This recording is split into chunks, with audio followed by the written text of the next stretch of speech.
கிறிஸ்துவுக்குள்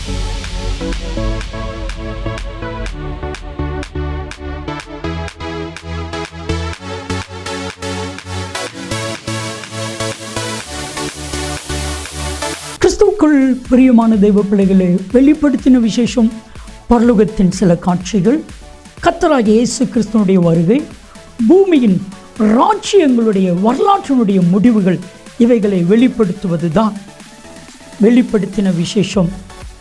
இதனுடைய ஆசிரியர் அப்போஸ்தலனாகிய யோவான் பத்மத்துவில் சிறை கைதியாக இருக்கும் பொழுது கிரேக்க மொழியிலே எழுதப்பட்டது. பெரும்பாலும் அடையாள மொழிகளிலே எழுதப்பட்ட இந்த புத்தகம் மதிப்பிற்குரிய டாக்டர் ரெவரண்ட் பால்ராஜ் அதிசயமணி அவர்கள் மூலமாக நமக்கு டிராஸ்டிவின் மக்களுக்கு இது போதிக்கப்படுகிறது. தெய்வ மனிதர், தெய்வனால் பரிசுத்த ஆவியானவரால் வல்லமையாய் பயன்படுத்தப்படுகிற இவர்கள் கருக்கலான சத்தியங்களையும் ஆழமான உண்மைகளையும் மறைவான மறைப்பொருட்களையும் வெளிப்படுத்தி நமக்கு சொல்லி புரியக்கூடிய நல்ல தெய்வ மனிதர். தொடர்ந்து பாருங்கள். கர்த்தர் அன்பு பால்ராஜ் அவர்களை வல்லமையாய் பயன்படுத்தி வருகிறார்.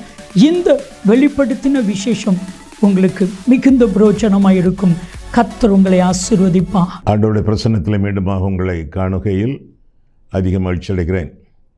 இந்நாளிலும் உங்கள் மத்தியில் வந்து உறவுகளும் ஆண்டவருடைய வசனத்தை பகிர்ந்து கொள்ளவும் தருணம் கொடுத்து ஆண்டவரை துதிப்பதோடு உங்கள் அனைவருக்கும் என்னுடைய நன்றியை நான் தெரிவித்துக் கொள்கிறேன். தேவன் பாவியை நேசிக்கிறார், பாவத்தை வெறுக்கிறார் என்று கேள்விப்பட்டிருக்கீங்களா? பாவியை நேசிக்கிறார், பாவத்தை வெறுக்கிறார். அப்படி நீங்கள் கேள்விப்பட்டிருந்தால் நீங்கள் தப்பாக கேள்விப்பட்டிருக்கீங்க. ஆண்டவர் பாவத்தை வெறுக்கிறார், பாவியையும் வெறுக்கிறார் என்று சொல்லித்தான் வேதம் சொல்கிறது. வேதத்துக்கு புறம்பே நிறைய காரியங்களை நம்ம கேள்விப்பட்டுக்கிட்டு இருக்கோம். வேதத்தை நம்ம ஒழுங்காக வாசிக்காததுனால, வேதத்தை பற்றி போதிக்கக்கூடிய ஊழியக்காரங்க மேலேயே நம்ம நம்பிக்கை வைத்திருக்கிறதுனால அநேக கொள்கை குழப்பங்கள். வேதத்தை போதிப்பது பரிசுத்த ஆவியானவர். வேதத்தை திறந்து வைத்து ஆவியானவர் எனக்கு விளக்கம் என்று சொல்லி ஆண்டவருடைய ஆவியானவருடைய கரங்களிலே நம்முடைய வாழ்க்கையை ஒப்பு கொடுத்து நம்முடைய கரங்களிலே வேதத்தை வைத்துக்கொண்டு ஜப சிந்தையோடு வேதத்தை வாசிக்கும் பொழுது காரியங்கள் விளங்கும். இல்லை என்றால் கேட்பதற்கு இனிமையாக இருக்கும், ஆனால் வேதத்தில் அப்படி இருக்காது. சரியா? சங்கீதம் 7 பாருங்கள். 7ஆம் சங்கீதம். 7ஆம் சங்கீதத்தில் நான் பார்க்கும் பொழுது 9ஆம் வசனம் முதல், வேதம் உங்களுடைய கையிலே மடியிலே மேஜையில் இருக்க வேண்டும். நான் வாசிக்கும் பொழுது வேதத்தை நீங்கள் பின்தொடர வேண்டும். சங்கீதம் 7:9 முதல், துன்மார்க்கனுடைய பொல்லாங்கை ஒழிய பண்ணும், நீதிமானை ஸ்திரப்படுத்துவீராக. நீதியுள்ளவராயிருக்கிற தேவரீர் இருதயங்களையும் உள்ளிந்திரியங்களையும் சோதித்து அறிகிறவர். அடுத்த வசனம், செம்மையான இருதயமுள்ளவர்களை ரட்சிக்கிற தேவனிடத்தில் என் கேடகம் இருக்கிறது. அடுத்த வசனம் பாருங்க, 11. தேவைப்பட்ட உங்களுடைய பைபிளில் நீங்கள் அண்டர்லைன் பண்ணி வச்சுக்கலாம், அடிக்கோடு போட்டுக்கொள்ளலாம். 11, தேவன் நீதியுள்ள நியாயாதிபதி, அவர் நாள்தோறும் பாவியின் மேல் சினங்கொள்ளுகிற தேவன் என்று வாசிக்கிறோம். பாவத்தை வெறுக்கிறார், பாவியை நேசிக்கிறாரா? அப்படி இல்லையே வேதத்தில். அவர் பாவத்தை வெறுக்கிறார், பாவியும் இருக்கிறார். பிறகு என்ன நடக்குதுன்னு பாருங்கள். 12, அவன் யார்? பாவி. அவன் மனம் திரும்பாவிட்டால் அவர் தம்முடைய பட்டயத்தை கருக்காக்குவார். அவர் தம்முடைய வில்லை நாணேற்றி அதை ஆயத்தப்படுத்தி இருக்கிறார். அவனுக்கு மரண ஆயுதங்களை ஆயத்தம் பண்ணினார். தம்முடைய அம்புகளை அக்னி அம்புகளாக்கினார். இதோ அவன் அக்கிரமத்தை பெற கற்ப வேதனைப்படுகிறான். தீவனை கற்பந்தரித்து பொய்யை பெறுகிறான். குழியை வெட்டி அதை ஆழமாக்கினான். தான் வெட்டின குழியில் தானே விழுந்தான். அவன் தீவினை. யார் தீவினை? பாவியின் தீவினை. அவன் தீவினை அவன் சிரசின் மேல் திரும்பும், அவன் கொடுமை அவன் உச்சந்தலையின் மேல் இறங்கும். நான் கர்த்தரை அவருடைய நீதியின்படி துதித்து உன்னதமான கர்த்தருடைய நாமத்தை கீர்த்தனம் பண்ணுவேன் என்று சொல்லி வேதத்திலே வாசிக்கிறோம். வாசித்தது வித்தியாசமாக இருந்துச்சா? பாவியை தேவன் வெறுக்கிறார், பாவத்தையும் தேவன் வெறுக்கிறார். ஆனால் பாவியை ஆண்டவர் சிநேகிப்பதற்கு வாய்ப்புண்டு. எப்போ? மனம் திரும்பும்போது என்று சொல்லி வேதம் நமக்கு கற்றுக் கொடுக்கிறது. நம்முடைய தேவன் அன்பாக இருக்கிறார், நம்முடைய தேவன் அக்கினியாய் இருக்கிறார் என்று சொல்லி வேதம் சொல்கிறது. நம்முடைய தேவன் நீடிய சாந்தம் உள்ளவர், நம்முடைய தேவன் நியாயம் தீர்க்கிறவர் என்றும் வேதம் சொல்கிறது. எனவே ஒன் சைடட் ட்ரூத், ஒருதலை பட்சமான உண்மைகளை நாம் ஏற்றுக்கொண்டு அதிலேயே நம்பி வைக்கக்கூடாது. வேதத்தை நல்ல முறையில் பகுத்து படிக்க வேண்டும். வேதத்தை படிக்கிறவர்கள் மட்டுமல்ல, வேதத்தை வாசிக்கிறவர்கள் மட்டுமல்ல, வேதத்தை ஆராய்ந்து பாருங்கள், அவற்றில் உங்களுக்கு நித்திய ஜீவன் உண்டு என்று சொல்லி வேதம் நமக்கு கற்றுக் கொடுக்கிறது.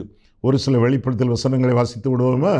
இதை ஒட்டி வெளிப்படுத்தல் விசேஷம் 15ஆம் அதிகாரம் 1ஆம் வசனத்திலே, பின்பு வானத்திலே பெரிதும் ஆச்சரியமான வேறொரு அடையாளமாகிய கடைசியான 7 வாதைகளை உடைய 7 தூதரை கண்டேன், அவைகளால் தேவனுடைய கோபம் முடிகிறது என்று சொல்லி வேதத்தில் வாசிக்கிறோம்.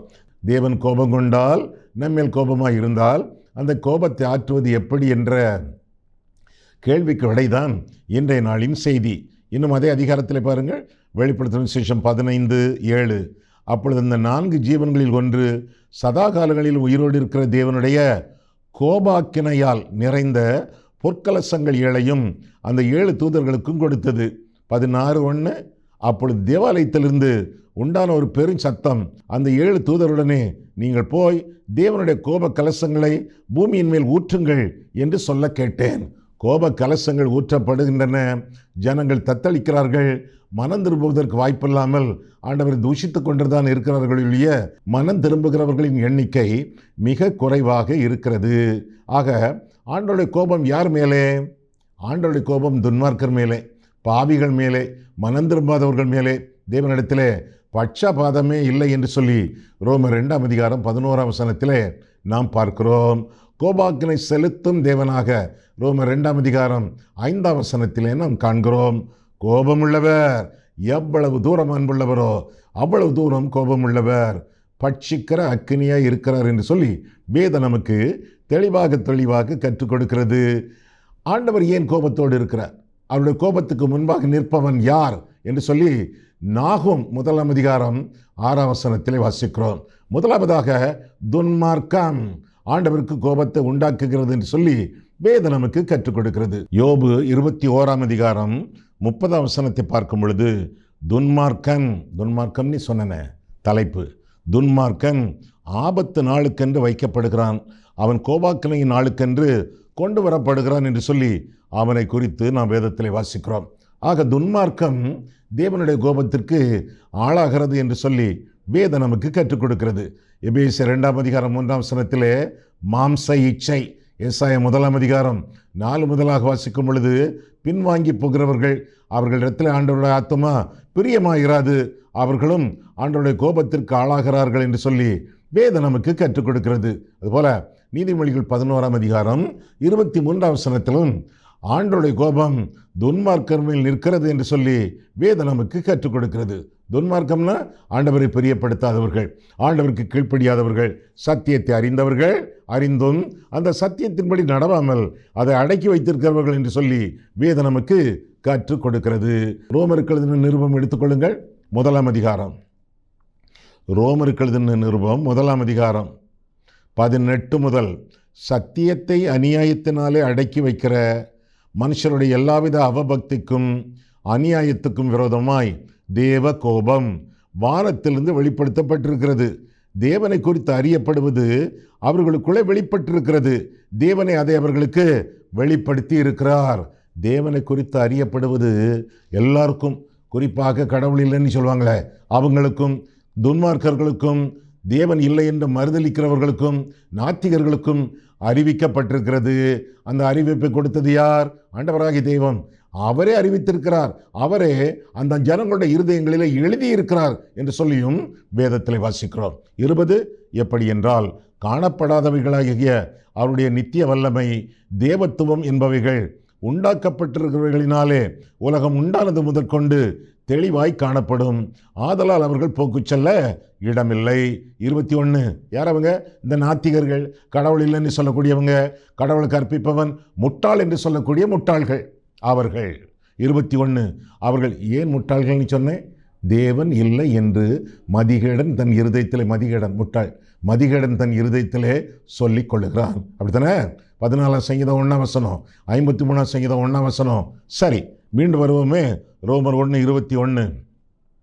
அவர்கள் தேவனை அறிந்தும் அவரை தேவன் என்று மகிமைப்படுத்தாமலும் ஸ்தோத்திரியாமலும் இருந்து தங்கள் சிந்தனைகளினாலே, பெரிய அறிவாளிகள், சிந்தனைகளினாலே வீணரானார்கள்.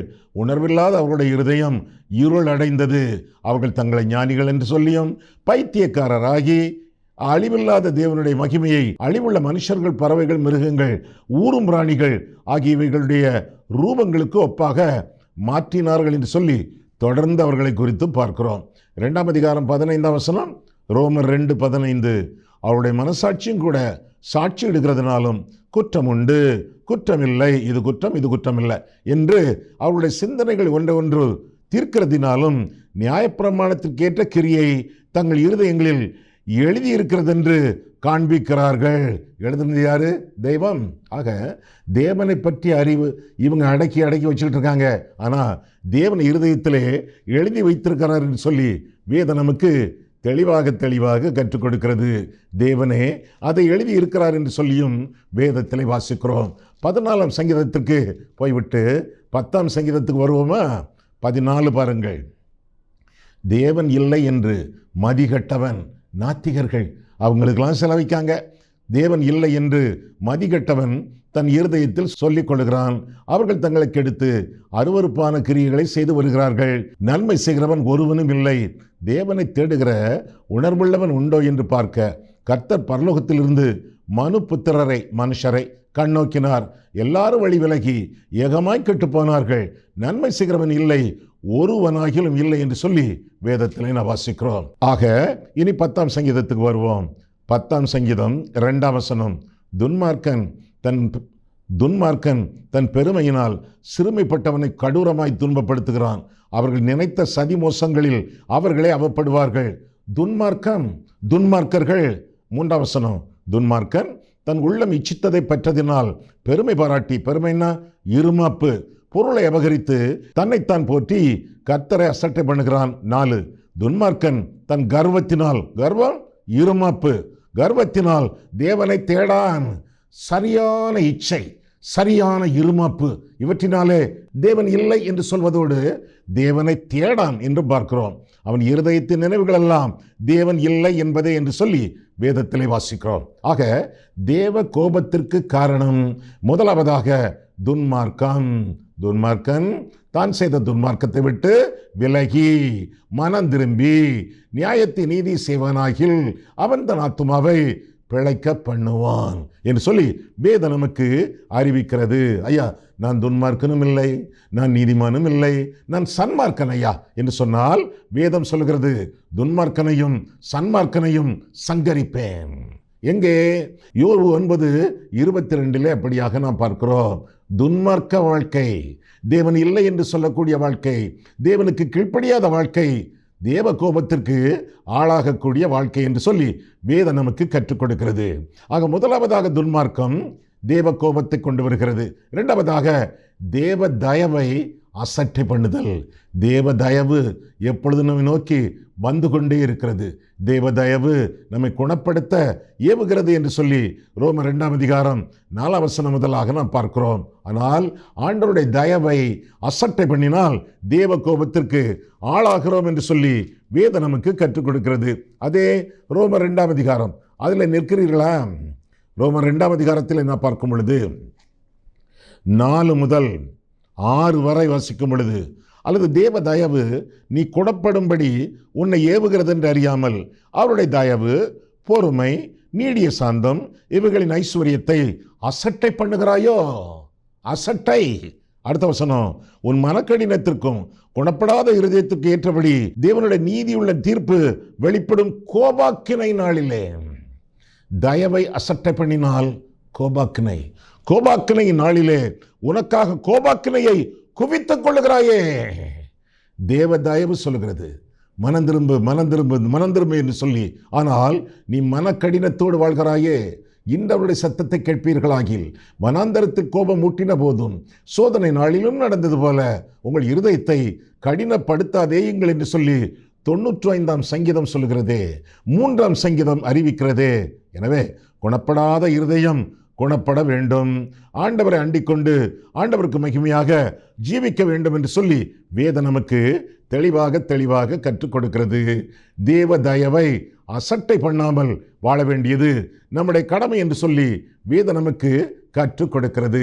அசட்டை பண்ணுகிறோமா, அலட்சியம் பண்ணுகிறோமா, அல்லது ஆண்டவரை இரட்சகராக ஏற்றுக்கொண்டு ஆண்டவருக்கு மகிமையாக வாழ நம்முடைய வாழ்க்கையை அர்ப்பணித்திருக்கிறோமா? ஒருவேளை இன்று அவருடைய சத்தத்தை கேட்பீர்களாகில், இன்றைய பிரசங்கத்தை நீங்கள் உன்னிப்பாக கவனிப்பீர்கள் என்றால் அசட்டை பண்ணாதிருங்கள். நீங்கள் மனம் திரும்புவதற்கு ஏதுவாக தேவதயவு உங்களை தொடர்ந்து பிடிக்கிறது. நாம் மனம் திரும்புவதற்கு வேதத்தில் சில காரணிகள் உண்டு. ஒன்று, ஆண்டவருடைய வசனம், தேவ வசனம் நம் மனம் திரும்புவதற்கு காரணியாக இருக்கிறது. கர்த்தருடைய வேதம் உயிர்ப்பிக்கிறது என்று சொல்லி வேதத்தில் நான் வாசிக்கிறோம்.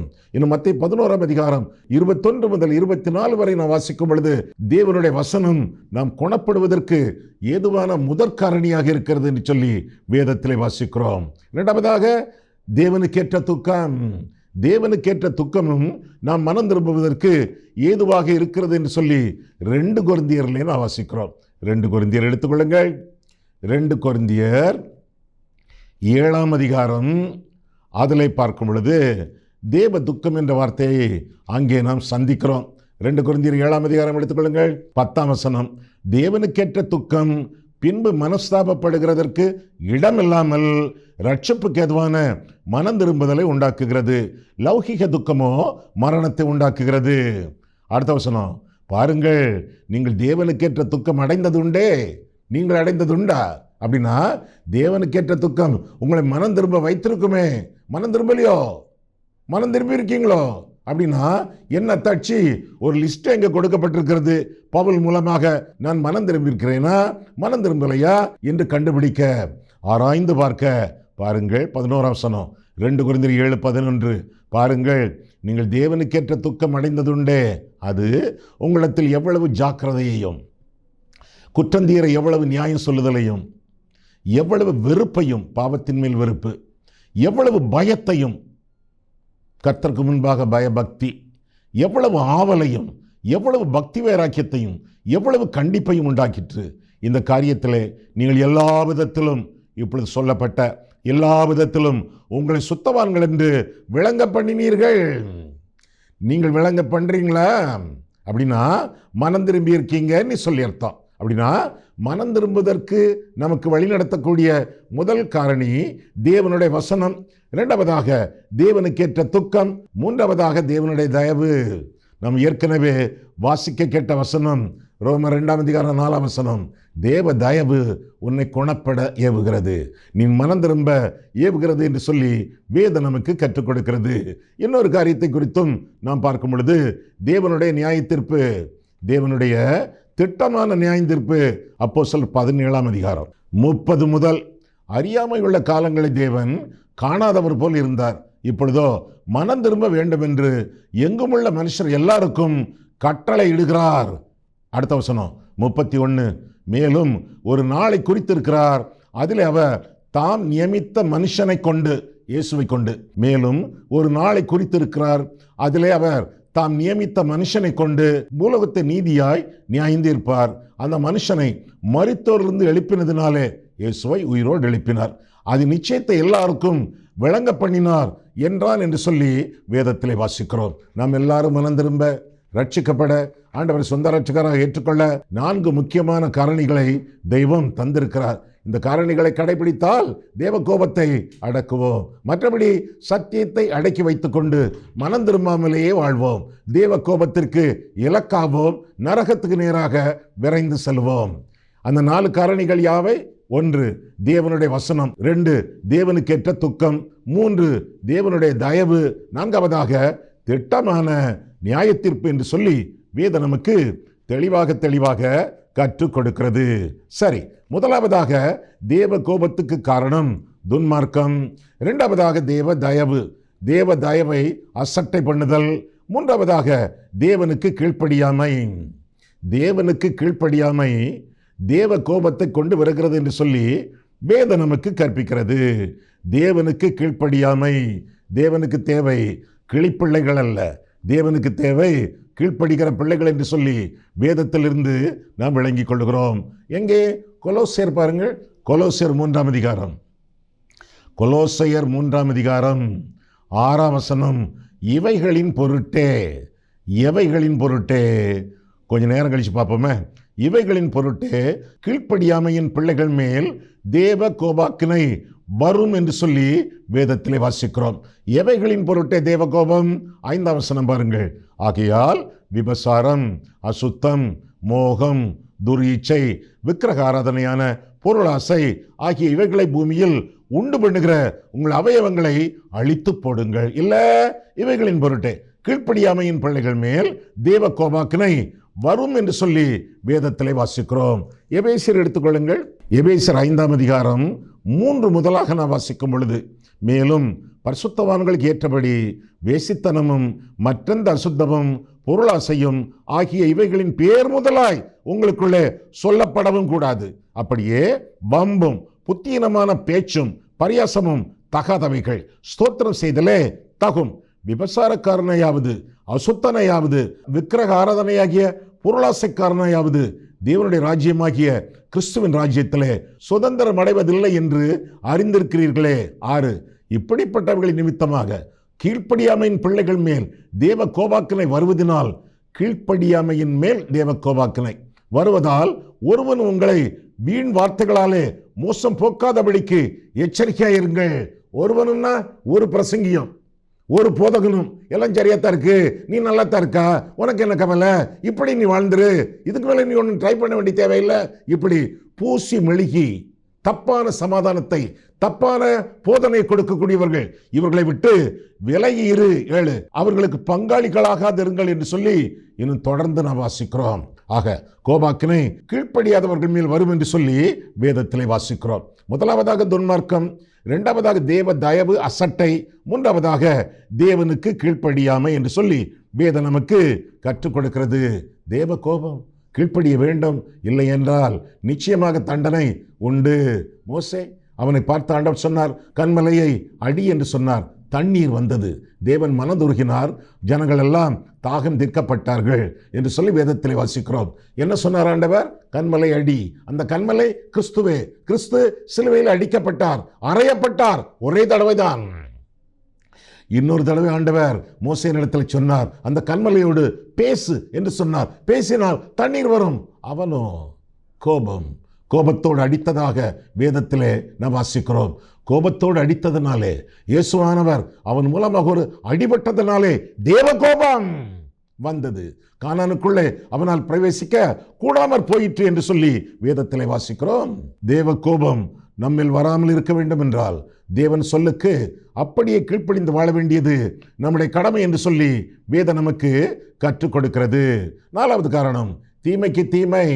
ஒரு ஆள் தீமை செய்தால் அவருக்கு தீமை செய்வது, நன்மைக்கு நன்மை செய்வது மனித குணம். நன்மைக்கு நன்மை செய்வது. அவர் நமக்கு ஒரு சாப்பாடு வாங்கி தந்தாரா, இன்னொரு தடவை சந்திக்கும் பொழுது அவருக்கு நம்ம ஒரு சாப்பாடு பிரியாணி வாங்கி கொடுக்கிறோம். நன்மைக்கு நன்மை செய்வது மனுஷ குணம், தீமைக்கு தீமை செய்வது மிருக குணம். நாய் படுத்து கிடக்கிறது, சும்மா நடந்து போக வேண்டியதானே, ஒரு எத்துக்கிறோம், அது கவுகிறது, கடிக்கிறது. தீமைக்கு தீமை செய்வது மிருக குணம். இதெல்லாம் நாம் அறிந்திருக்கிறோமே. நன்மைக்கு தீமை செய்வது பிசாசின் குணம். பிசாசின் குணம் நன்மைக்கு தீமை செய்வது. ஆண்டவராய் இயேசு கிறிஸ்து யூதாஸ் காரியத்தை சீஷனாக அங்கீகரித்து அவனை ஆசீர்வதித்து பொருளாளராக வைத்து அவனுக்கு தனிப்பட்ட அளவிலே அவனுக்கு ராப்போஜனமும் கொடுத்து அவனை அங்கீகரித்து ஆசீர்வதித்து வைத்திருந்தார். நன்மை செய்தார். ஆனால் அவனோ தீமை செய்தான், அவரை காட்டிக் கொடுத்தானே. நன்மைக்கு தீமை செய்வது பிசாசின் குணம். ஆனால் தீமைக்கு நன்மை செய்வது தேவ குணம். தீமைக்கு நன்மை செய்வது தேவ குணம். எப்படி? ரோமர் 5ஆம் அதிகாரம் 8 முதலாக நாம் பார்க்கும் பொழுது, நாம் பாவிகளாயிருக்கையில் கிறிஸ்து நமக்காக மரித்தார், அதனால் தேவனுடைய அன்பை அவர் விளங்க பண்ணினார் என்று சொல்லி வேதத்திலே நாம் தெளிவாக வாசிக்கிறோம். பதிலுக்கு பதில் செய்யாமல் ஆண்டவரிடத்திலே நம்முடைய குறைகளை சொல்லி ஆண்டவரிடத்தில் விட்டுவிட வேண்டியது நம்முடைய கடமை என்று சொல்லி வேதத்திலே வாசிக்கிறோம். ஒரு ஆள் நமக்கு தீமை செய்கிறார் என்றால் நன்மைதான் செய்ய வேண்டும். பழிக்கு பழி வாங்கினால் அது தேவ கோபத்தை கொண்டு வரும். ஏனென்றால் பழி வாங்குவது நம்முடைய வேலை அல்ல, தெய்வத்தின் வேலை. எங்கே? ரோமர் பாருங்கள், ரோமர் 12ஆம் அதிகாரம் 17ஆம் வசனம் முதலாக பார்க்கும் பொழுது, ஒருவனுக்கும் தீமைக்கு தீமை செய்யாதிருங்கள், எல்லா மனுஷருக்கு முன்பாகவும் யோக்கியமானவர்களை செய்ய நாடுங்கள், கூடுமானால் உங்களால் ஆன மட்டும் எல்லா மனுஷரோடும் சமாதானமாய் இருங்கள்.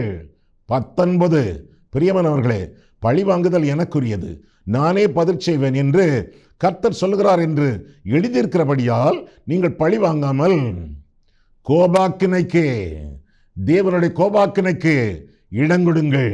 அன்றியும் உன் சத்துரு பசியாக இருந்தால் அவனுக்கு போஜனம் கொடு, அவன் தாகமாக இருந்தால் அவனுக்கு பானம் கொடு. நீ இப்படி செய்வதனால் அக்கினி தழலை அவன் தலையின் மேல் குவிப்பாய். நீ தீமையினாலே வெல்லப்படாமல் தீமையை நன்மையினாலே வெல்லு என்று சொல்லி ஆண்டவர் திருவுளம் பெற்றுவதாக நாம் பார்க்கிறோம்.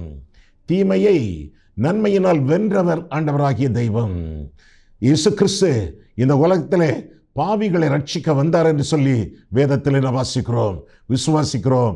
பாவிகளாகிய நம்மை ஆண்டவர் ரட்சித்தார், என்னை ஆண்டவர் ரட்சித்தார். எனவே பழி வாங்காமல் அடுத்தவர்கள் தப்பு பண்ணுறாங்களா, அவங்களுக்காக ஜெபம் பண்ணுவோம், ஏற்ற வேளையிலே தேவையானால் உதவி செய்வோம், அவர்களை ஆசீர்வதிப்போம், மற்றவற்றை ஆண்டவரிடத்திலே விட்டு விடுவோம்.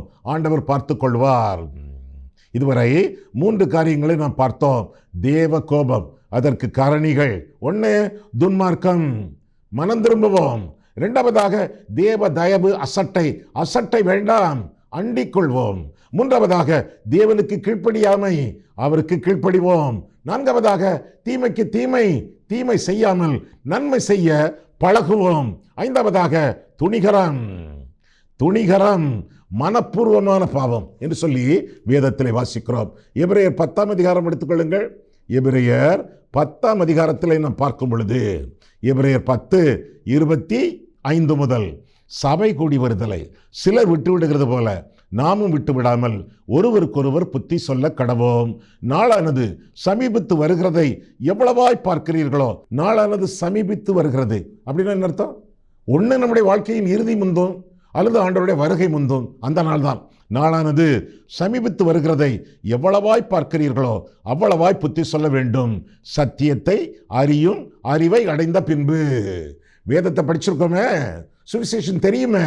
சத்தியத்தை அறியும் அறிவை அடைந்த பின்பு நாம் மனப்பூர்வமாய், அப்படின்னா துணிகரமாய், மனப்பூர்வமாய் பாவம் செய்கிறவர்களாய் இருந்தால் பாவங்களின் நிமித்தம் செலுத்தத்தக்க வேறொரு பலி இனியிராமல் நியாய தீர்ப்பு வரும் என்று பயத்தோടെ எதிர்பார்க்குதலும் விரோதிகளை பட்சிக்கும் கோபாக்கினையுமே இருக்கும் என்று சொல்லி வேதத்தில் நாம் வாசிக்கிறோம்.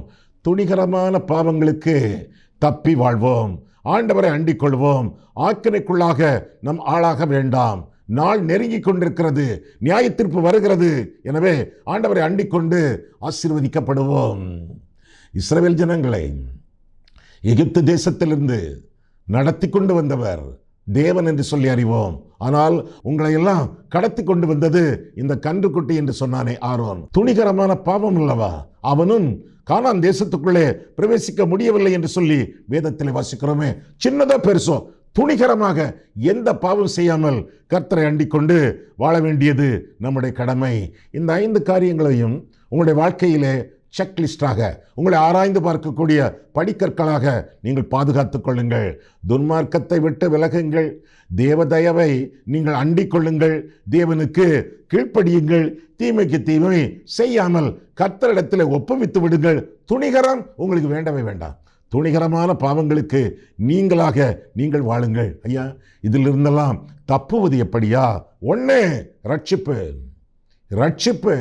இன்றவருடைய சத்தத்தை கேட்பீர்களாகில், வனாந்தரத்தில் கோபமூட்டின போதும் சோதனை நாளில் நடந்தது போல உங்கள் இருதயத்தை கடினப்படுத்தாமல் கர்த்தரை அண்டிக் கொண்டு அவருடைய ரட்சிப்பை விசுவாசத்தோடு வாழ்க்கையிலே ஏற்றுக்கொண்டு அதில் நிலைத்திருப்பீர்களாக. 2 எதிர்பார்ப்பு, ஆண்டவருடைய வருகையை பற்றிய எதிர்பார்ப்பு. அந்த எதிர்பார்ப்பின் நாளிலே நீங்கள் ஆயத்தமாக இருக்க வேண்டும். சிலர் ஆண்டவரை பார்க்க போனார்களே, ஆசைப்பட்டார்கள் என்று கூட சொல்லலாமே. இந்த வெளிப்படுத்துகிற விசேஷம் 6ஆம் அதிகாரத்திலே ஐஸ்வர்யவான்கள், பலவான்கள், அடிமைகள், சுயாதீனர் எல்லாரும் போனார்களே. ஆண்டவர் மேகத்தில் வெளிப்பட்டார். சாவதற்கு ஆசைப்பட்டார்களே ஒழிய அவரை சந்திப்பதற்கு ஆயத்தமில்லை. கதறி பதறி சிதறி அங்கும் இங்குமாக ஓடி கண்மலைகளையும் குகைகளையும் பர்வதங்களையும் பார்த்து எங்கள் மேல் விழுந்து எங்களை மறைத்துக் கொள்ளுங்கள், முடிந்தால் கொள்ளுங்கள், அவருடைய கோபாக்கினின் மகாநாள் வந்துவிட்டது என்று சொல்லி ஓடியே விட்டார்கள் என்று சொல்லி வேதத்திலே வாசிக்கிறோம். கோபாக்கினின் நாளுக்கு தப்பி வாழத்தக்கதாக கர்த்தரை இரட்சகராக ஏற்றுக்கொண்டு அவருக்குள்ளான பரிசுத்தத்தை வாழ்க்கையில கடைபிடித்து கர்த்தருக்கு மகிமையாக முன்னேறி ஜீவியுங்கள். ஆண்டவர் உங்களை ஆசீர்வதிப்பாராக. கண்களை மூடுவோம், கர்த்தரை பார்ப்போம். அன்புள்ள ஆண்டவரே, உம்முடைய வசனங்களை ஆராயவும் எங்கள் வாழ்க்கையை ஆராயவும் எங்களுக்கு கிருபை கொடுத்தீர். அதற்காக ஸ்தோத்திரம் சுவாமி. துன்மார்க்க வாழ்க்கையை விட்டுவிட்டு தேவ தயவை அசட்டை பண்ணாமல் அண்டிக்கொண்டு கர்த்தருக்கு எல்லாவற்றிலும் கீழ்ப்படிந்து தீமைக்கு தீமை செய்யாமல் துணிகரமாக பாவம் செய்யாமல் கர்த்தரை அண்டிக்கொண்டு பாக்கியவான்களாக ஜீவிக்க எங்களுக்கு நீர் அருள் செய்யும். இயேசு கிறிஸ்துவின் நாமத்தில் ஜெபிக்கிறோம் பிதாவே, ஆமேன்.